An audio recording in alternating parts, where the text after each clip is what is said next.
Du haut de leur nacelle, ces opérateurs équipés de matériel de protection sont en train de désamianter les joints de ces verrières. Ils étaient en train de désolidariser les vitres en enlevant les parts closes, pour qu'ensuite la mini-grue araignée à ventouse puisse venir fixer la vitre, la déposer et la poser dans une sorte de big bag géant. Une opération dangereuse pour la santé qui nécessite un protocole strict.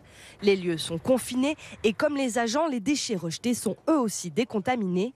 Aucun risque donc pour les riverains aux alentours. On bouche les déchets, on les aspire avant de les faire sortir de zone, puisque tout ce qui sort de la zone doit sortir décontaminé. Utilisée en grande partie pour l'isolation, puis interdite dans les années 90, de l'amiante a été découvert au moment des travaux. Une découverte d'amiante 3 fois supérieure à ce qui était prévu, qui a modifié un petit peu le planning, qui ne doit pas avoir d'impact sur l'opération globale, puisqu'on aura des moyens supplémentaires pour la traiter. Pour le maire de Nice, désamianter cette structure construite dans les années 80 est une question de sécurité sanitaire. C'était encore plus une exigence que celle à laquelle nous pensions au départ en matière sanitaire, que ce soit avec ce que ça représente comme émission de polluants et notamment de CO2, 17 000 tonnes par an, ou que ce soit par le contenu des volumes d'amiante que l'on trouve aujourd'hui dans ce bâtiment. À partir de juillet, les travaux passent à l'étape supérieure, déconstruire les deux extrémités du bâtiment Agropolis.